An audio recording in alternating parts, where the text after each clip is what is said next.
Hey Waffle Gang, I do hope you are well. My name is Mark and today we're checking out some more Reddit stories, and if you do love a Reddit story, why not consider hitting that like, subscribe, maybe that notification bell too, and let's crack on with today's first story. Much love, guys. Now today's first story comes from Zone NE8475, and it says, husband cheated on me with 8 AI sex bot girlfriends. Oh dearie bloody me. So, as the title says, which I never thought I'd be typing in a million years, what a freaking time to be alive. Last night, I went to go wake my husband up on the couch and saw that he'd left his phone open on his chest. It was large paragraphs from a woman and shorter responses from him. I immediately feel my stomach drop to my freaking balls. My hand is up taking a picture before I even know what I'm doing. Upon further analysis, it seems to be a sex bot app. Okay. In and of itself, that's not really an issue for me. Porn doesn't bother me at all, but he called her babe, which is what he calls me, so now I'm suspicious as fuck. So of course I go back in there and record a screen as I scroll through not 1, but 8 simultaneous AI girlfriends, each chatted with a few days apart, sometimes less. Holy shit. Guys, if this was just a sex thing, I'd be concerned, but not scared for my marriage. But he has taken them on little virtual dates, saying I love you and calling them pet names, having graphic roleplay sex with them, the whole freaking 9. He's been distant for months. Every time I bring it up, he says his libido is down. I've expressed my concern for him in our intimate relationship several times and always been brushed off. Guess I know why. He hasn't taken me on a date in 8 months. He got me flowers once on Valentine's Day, which was all he got me despite promising more. We barely have sex, despite my attempts. I ended up sneaking out and going to my best friend's house. I came back and we talked. He was very apologetic, but also tried to lie and say, I don't really do it. Video evidence would suggest otherwise, and I promise I don't think about them when we have sex. Great. I wasn't thinking about that, but now I am.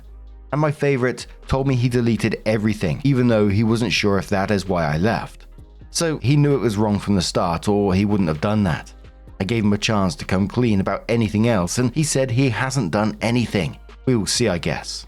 Told him we are doing marriage counseling, which has always been against, and that I'm going to need time to think about this. He agreed and promised to be a better husband, but he's made promises he won't keep before. I guess I'm just at a loss. We are so young and have only been married for a little over a year. We have had a very stable, trusting relationship up until this point, but I don't know if I can get over this. As OP said at the start of this post, what an absolute time to be alive, right? Guy send the I love yous, the pet names, and the graphic stuff to 8 AI girlfriends while telling his actual wife her concerns about their intimacy weren't valid and his libido was just down. And it's the emotional stuff that comes with this for the girlfriend. If they stayed together and they carried on down this path, now she's always going to look at him whenever he's on his phone and think, what's he up to over there? Maybe she won't. Maybe she'd be able to look past that. But like for me, I would certainly be thinking along those lines.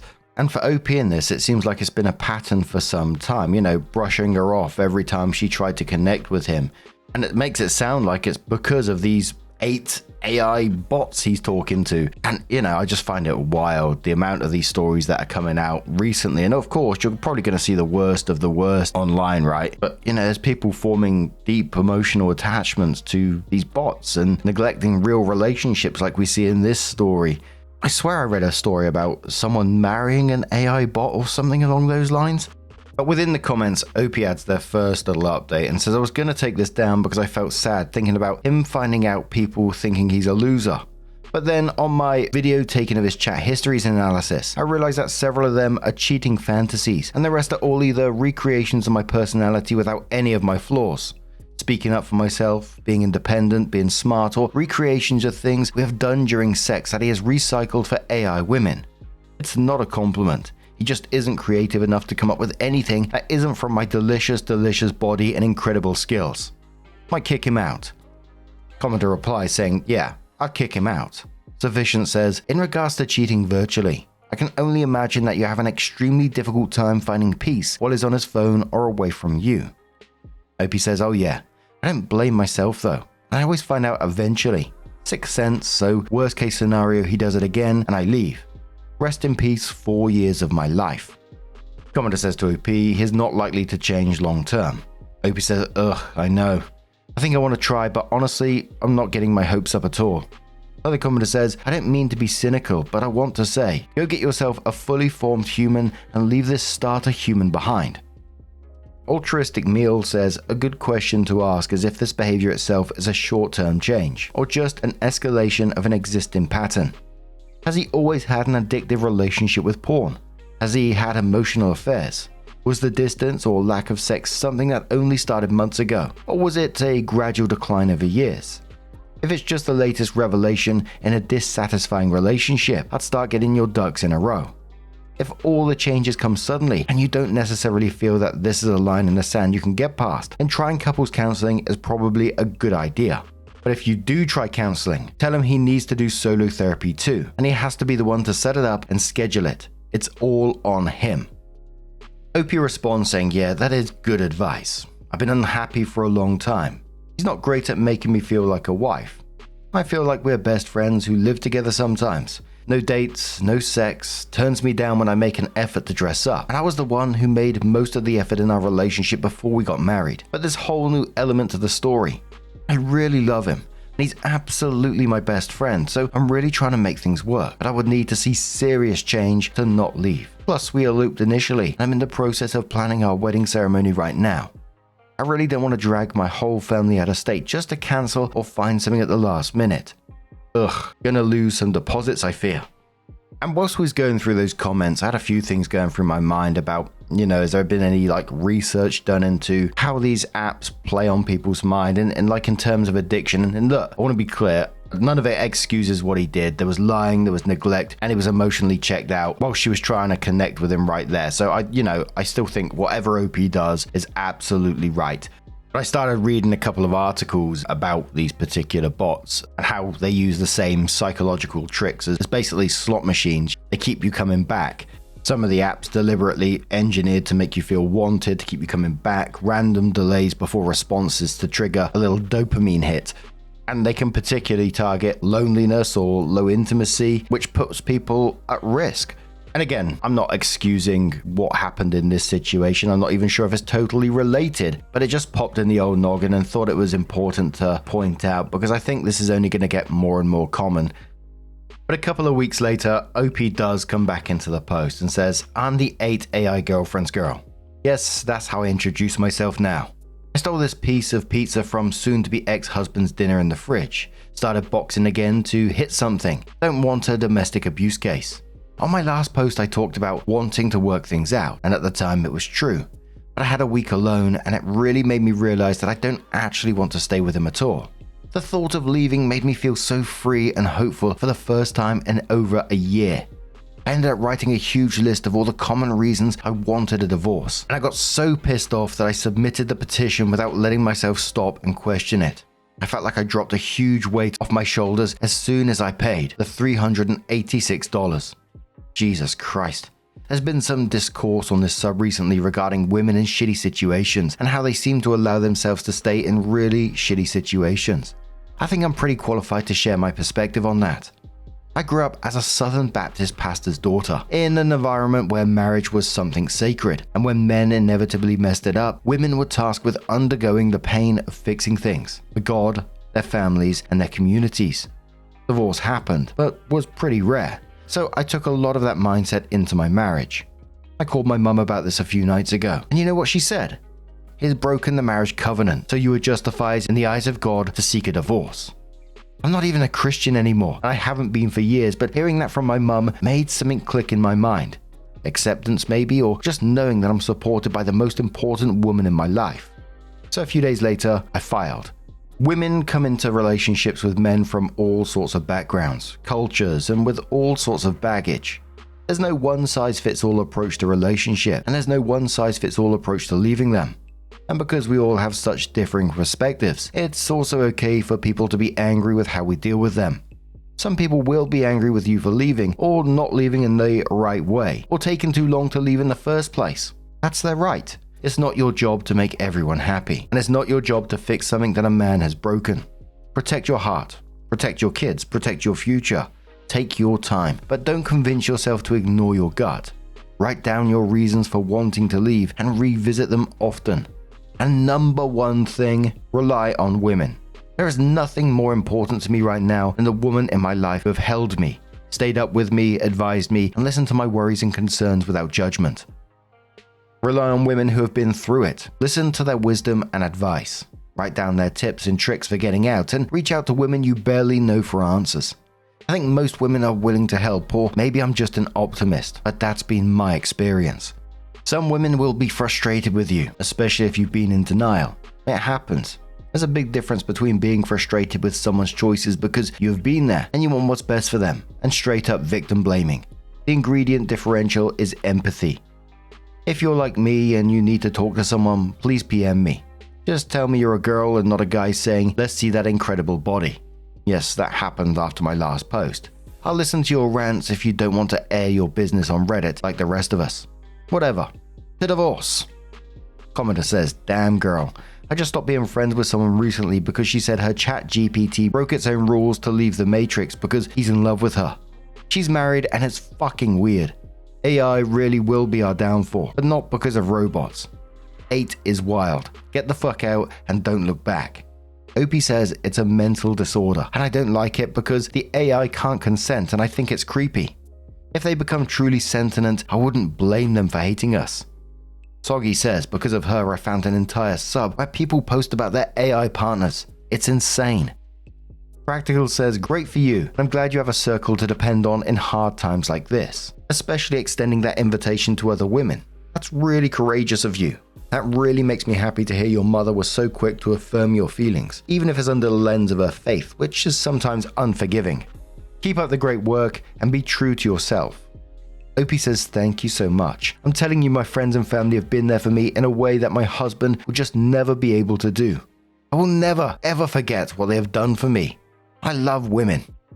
The update was absolutely as wild as the first part of the post when OP was looking back through those chats and realized the AI girlfriends were just either cheating fantasies or basically recreations of her, which sounded like it was her personality in just previous intimate moments together, just with the air quotes, which OP said, "flaws removed." Those were her words, but the flaws were speaking up for herself, being independent and being smart. What the fuck? That made me think about the whole history of the relationship with that little sentence right there. He saw those as being flaws of OP. Can I get a holy moly in the chat, because shit. But then OP filed for divorce, and honestly, I don't blame her. Obviously, the $386 is going to sting, the weight off your shoulders at the same time. You know, absolutely worth it. So all I can really say on the back of this is good on you, OP. But now I'm going to turn this one to you guys. What do you guys make of this situation? Let us know your thoughts down in the comments below, and let's move on to another story.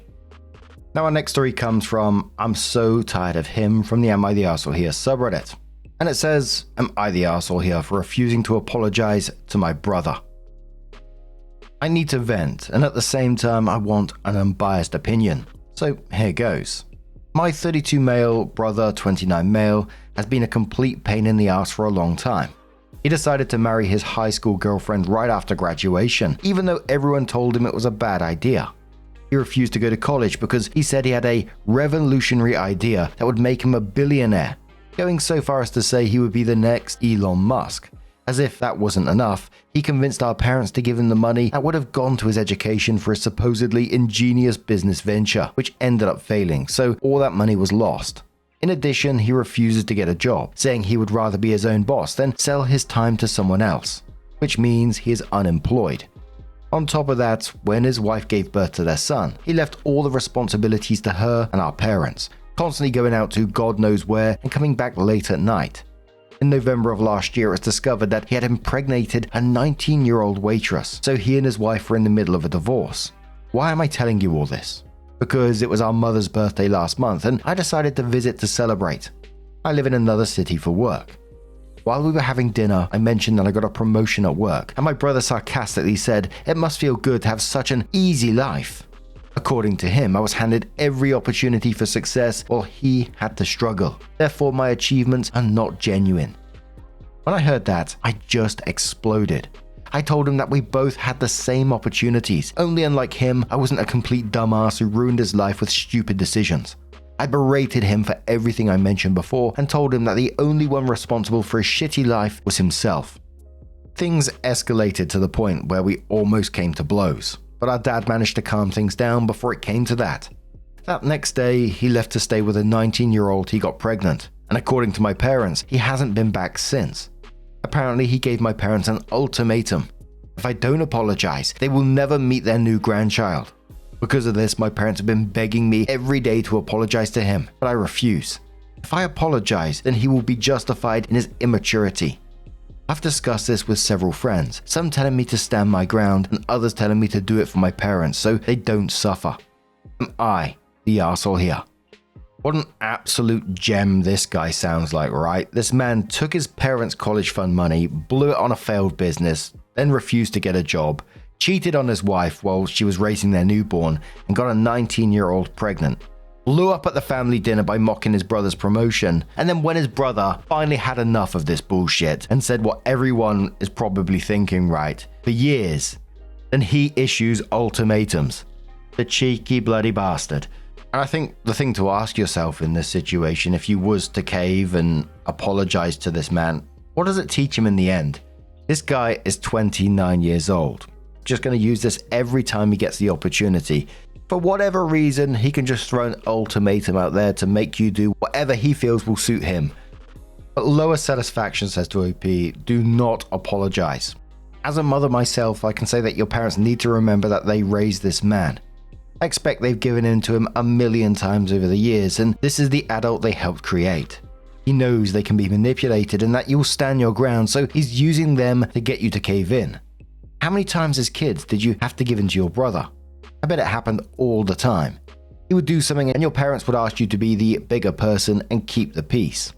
Comments like, well, you know how your brother is, would have been used often in your house. Yes? You are not the arsehole. Tell your parents you're sorry their piece of shit son is doing this to them, but you will not apologize. Everything you said is true. It will blow over in time because your son will need mummy and daddy to support him again. I'm glad you live in another state. Stay out of their drama and keep building your own very successful life. OP replies saying, reading your comment made me think, and what you describe happened more than once when we were kids. Always with the excuse that you're brothers, you have to get along, or that I had to forgive for peace of the house. Nothing really changed after all these years. Brilliant says, tell your parents you can 1. Apologize and never talk to none of them again, 2. Wait 2 to 3 months and see he'll be back again asking them for money. I'm sorry, but it's not just his fault your parents raised a brat. OP says nothing would make me happier than to never speak to my brother again, but I don't think I can do the same with my parents. Even though they sometimes drive me crazy, I still love them. But you're right though, it's better to wait and let him crawl back on his own. Another commenter says, what happened to his wife and their baby? OP says she'd been living with her parents since she discovered the infidelity and took my nephew with her. My parents visit her often to see him. So within the same post, OP adds a small update 10 days after and says, hi. After reading all your comments, I decided to reaffirm my decision and called my parents a few days ago to tell them that I will never apologize to my brother and not to worry about a supposed threat because the moment that baby is born and his unemployed ass doesn't have the means to support his child, he will surely come back to them. Although the decision seems obvious, it hurt me a lot to see my parents so tormented. They are not bad people. They were just too permissive with my brother, and here are the consequences. So that would be it. If anything else happens in the future, I guess I'll let you know. That was kind of therapeutic for me. Then it was a year later that OP came back in and said, hi everyone, I remembered I had this account. When I logged in, I saw a message from someone asking for updates. Since it's been a year since I posted, I thought it'd be a good idea to give an update on what's happened since then. For those who don't know about the original post.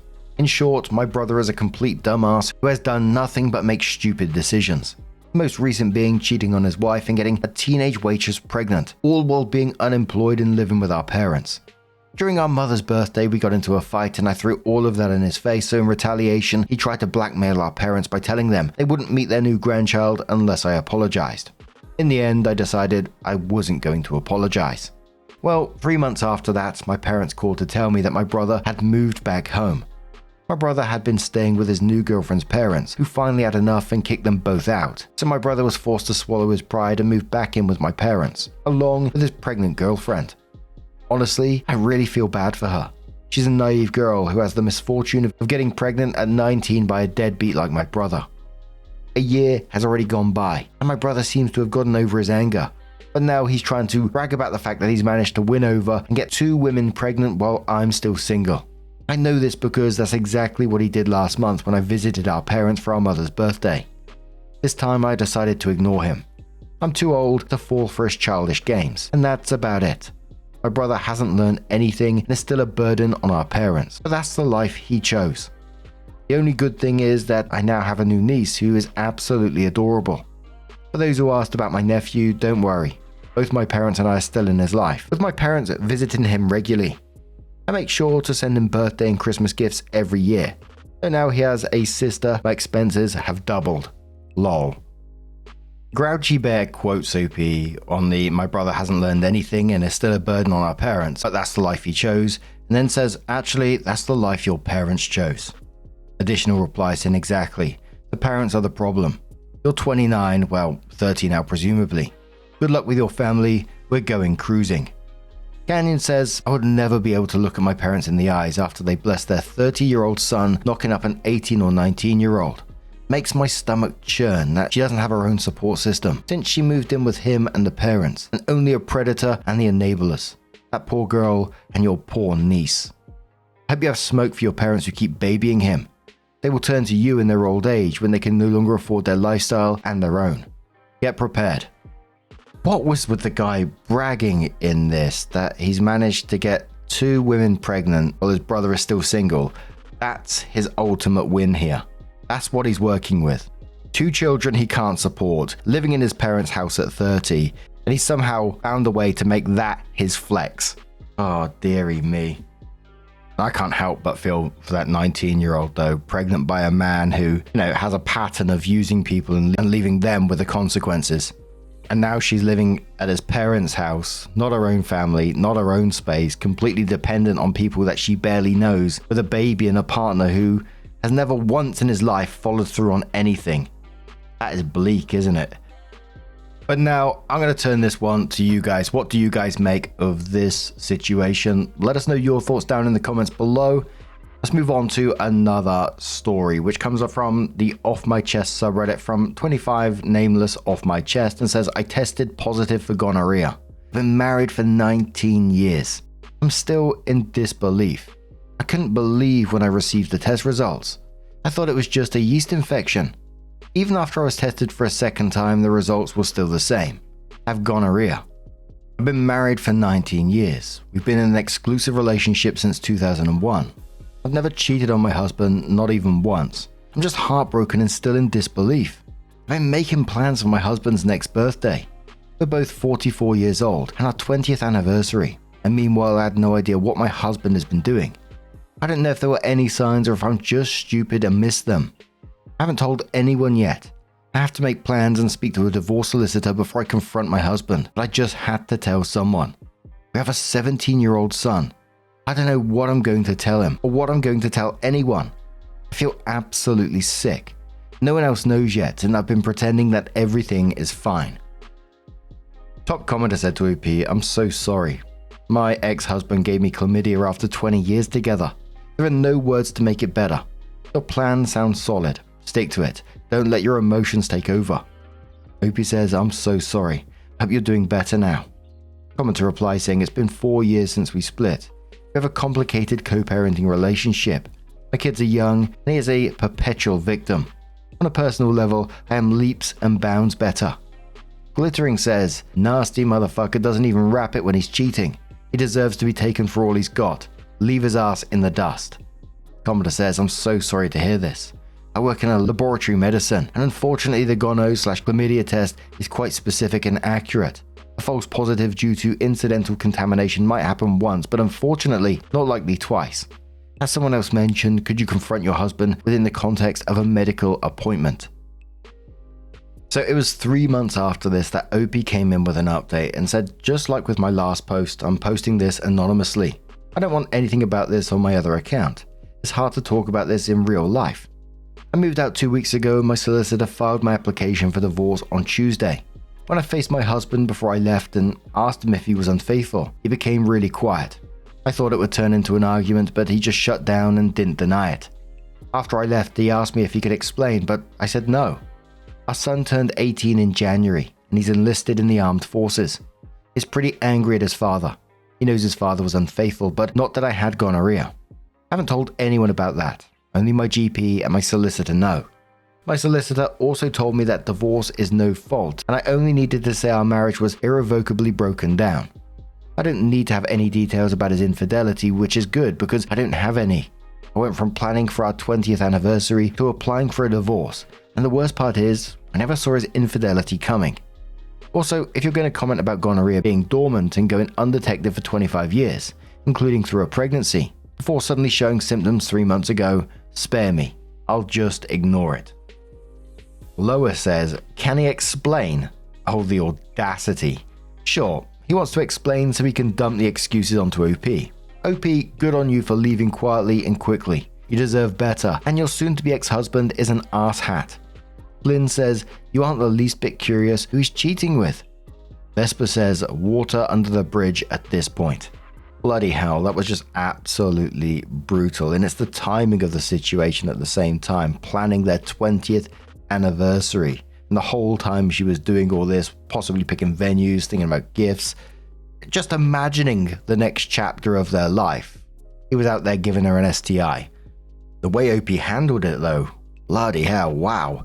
There was no screaming, none of the, like we see posted on Facebook sometimes in these stories, no blowing up, just went quiet and got a solicitor and made a plan and moved. And many people were curious about the, can I explain, did she not want to hear what he had to say, etc. But I don't blame OP at the same time because let's face it, whenever someone says something like that in these stories, can I explain why this happened? It's not really about her. It never is. It's about him wanting to manage the narrative or soften it or reframe it in some way that makes him slightly less of the villain in this story. It's about him, his comfort, and not her closure in the end, because she already had her closure when she received those results. What's he honestly going to say to her that's going to make her feel any better in this situation? But now I'm going to turn this one to you guys. What do you guys make of this situation? Let us know your thoughts down in the comments below. And just a huge thank you for being here today, getting involved in the stories, for liking the video, for the hype you put on the video, for subscribing, for telling your friends and family, which I've had a couple of emails about recently. And it's just, oh mate, I'm blown away every single time. Thank you so much. And hopefully I will see you in the next one. Take care. And much love.